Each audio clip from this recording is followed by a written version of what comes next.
राम तो मुझे अपने प्राणों से भी प्रिय है। अरे जा मंत्री, तू जा यहाँ से, अब मुझे बहुत काम है। फिर मंत्रा ने कहा, नहीं कैकेयी, तुम मेरी बात सुनो।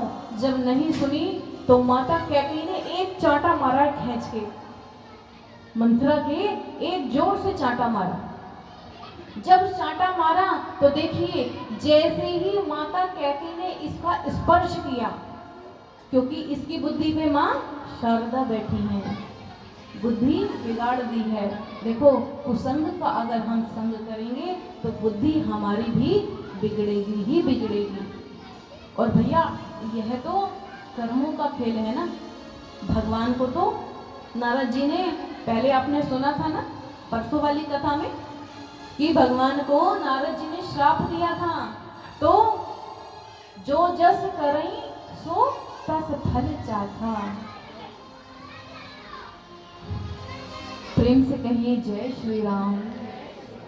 मंत्रा ने बहुत प्रकार से समझाया इनको, माता कैकेयी को।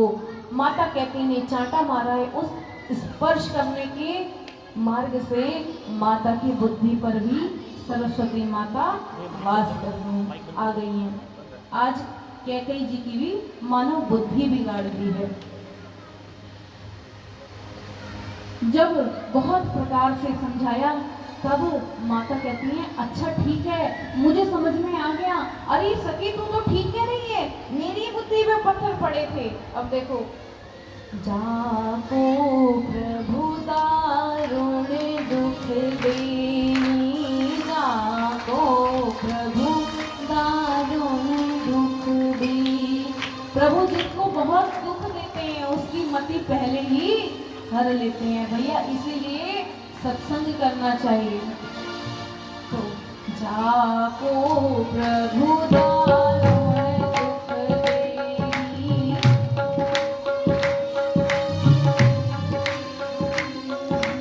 जाको प्रभु दारुण दुख देनी, ताकि मति पहिले हर ले, ताकि मति पहिले हर ले।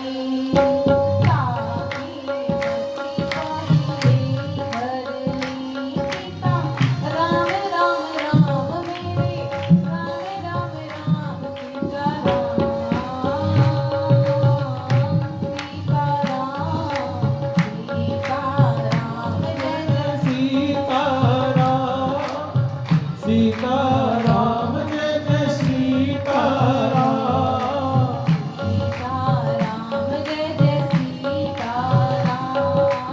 सीताराम जय जय सीताराम,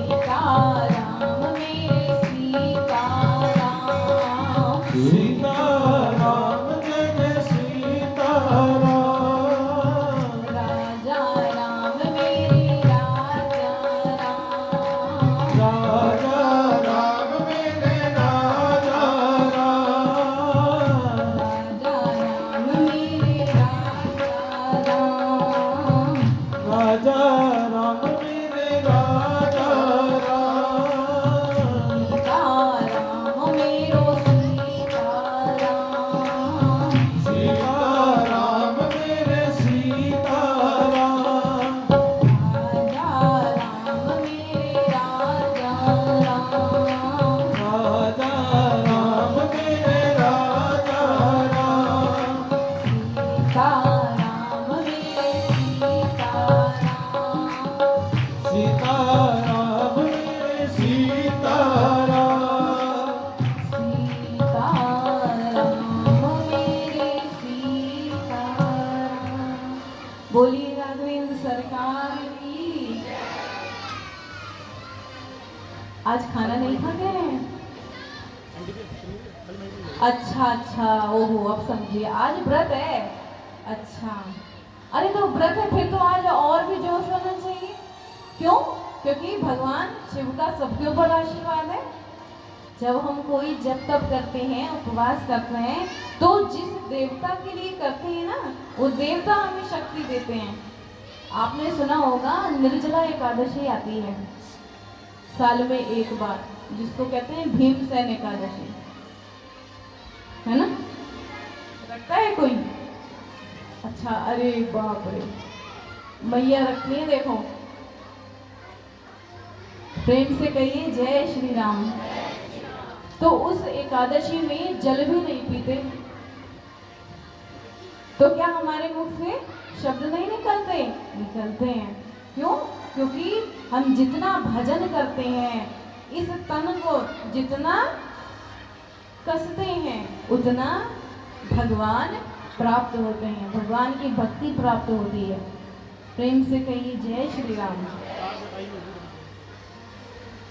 तो कैकेयी की मति फिर गई है, भड़काया है मंथरा ने हर प्रकार से। और भैया अब कैकेयी ने देखा, मंथरा ने देखा कि अब इसकी बुद्धि पूर्णतः मेरे वश में हो गई है। क्योंकि कहती ना, हाँ सखी, पहले तो ये दासी है, पहले तो कहती थी कैकेयी माता दासी, और अब कहती है सखी, तुम बिल्कुल उचित बोलती हो। अब सखी हो गई, बताओ। यही है कुसंग का साथ। तो मंथरा ने कहा, देखो तुम अपने 2 वरदान मांगना राजा से, और देखो राजा चाहे जितना मर्जी बोले कि मैं तुम्हें वरदान दूंगा, लेकिन ऐसे वरदान मत मांगना जब तक राजा राम जी की शपथ न खा लें। जब राजा राम जी की शपथ खा लें तभी तुम ये अपने 2 वरदान मांगना।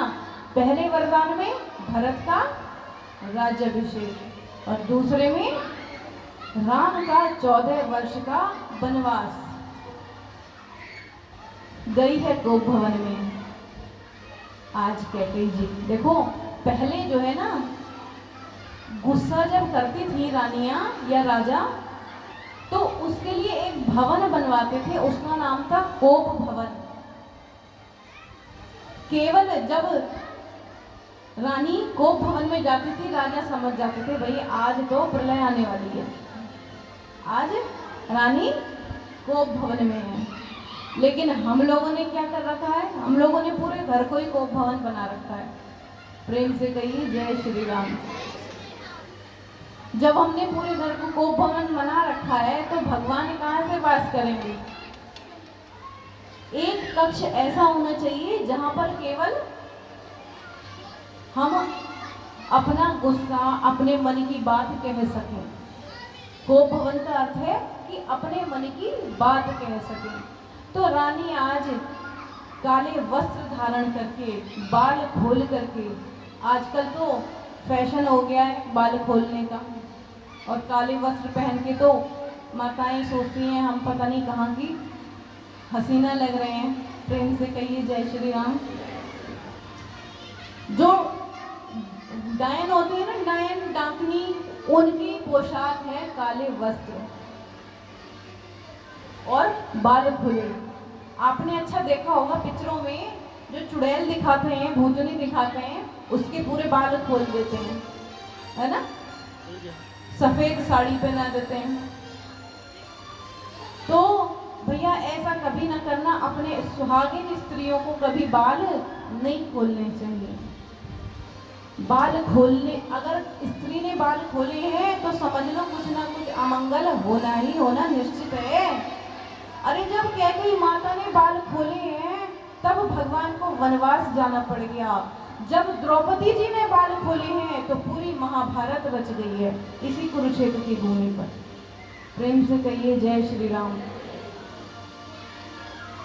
यह कर्मों का ही तो खेल है बन्नू।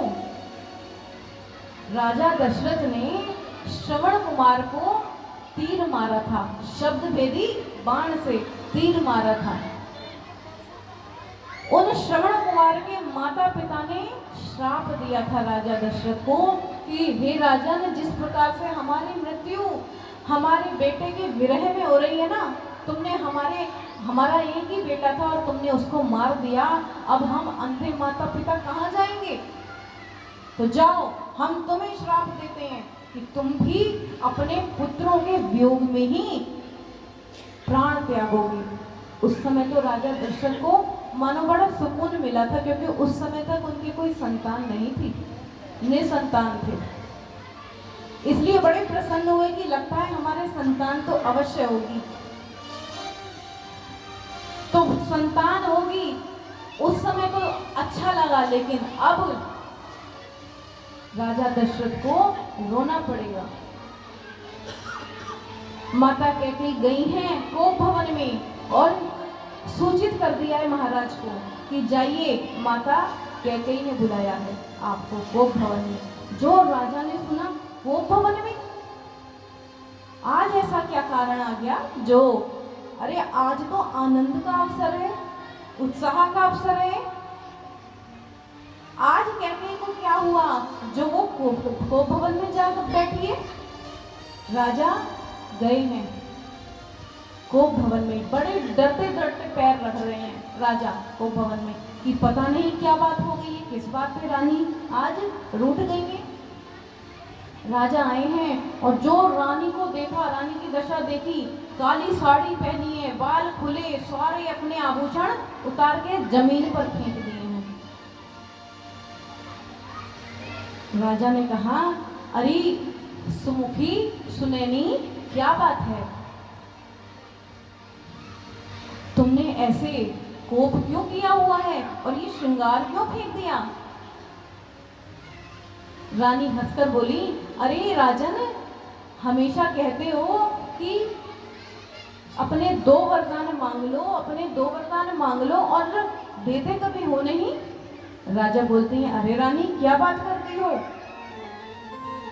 रघुकुल रीति सदा चली आई, रघुकुल रीति सदा चली आई, प्राण जाए पर वचन न जाए, प्राण जाए पर वचन न जाई, रघुकुल रीति सदा चली आई, रघुकुल रीति सदा चली आई, प्राण जाए पर वचन न जाई, प्राण जाए पर वचन न जाई। माता ने कह दिया कि होगी आपकी रघुकुल रीति, लेकिन मेरे 2 वरदान दो, तब मैं जानू। राजा ने कहा, हाँ हाँ तुम मांगो, क्या चाहिए तुम्हें? राजा ने सोचा, भैया कोई हीरे की अंगूठी, कोई डायमंड नेकलेस, यही सब मांगे। माताओं को तो आभूषणों से ही प्रेम होता है ना, तो क्या पता यही मांग रही होगी, या फिर कहीं पर कोई संपत्ति दे दो, यही मांग रही होगी, और क्या चाहिए माताओं को? राजा ने कहा, मांगो, आज मैं बहुत प्रसन्न हूँ, क्योंकि अरे कैकेयी तुम कहती थी ना कि अरे राजन, अब तो राम बड़े हो गए हैं, विवाहित हो गए हैं, अब आप राम का तिलक कर दो, राज्याभिषेक कर दो, तो देखो कल को ही राम का अभिषेक होने जा रहा है। जो ये कहा तो मानो और आग में घी डाल दिया हो। रानी ने जोर से पीछे धक्का दिया है राजा को कि आप पहले हमारे 2 वरदान दीजिए। राजा ने कहा, अरे मांग तो सही, क्या चाहिए तुझे? बोले, ऐसे नहीं, पहले राम की शपथ खाइए। राजा ने कहा, चल ठीक है, मैं राम की शपथ ही खाता हूँ, अब तो मांग, क्या चाहिए? सोई कह दिया है आज, सुनहु प्राण प्रिय भावक जी का, देऊ एक वर भरत रीति का, सुनहु प्राण प्रिय भावक जी का, देऊ एक वर भरत रीति का।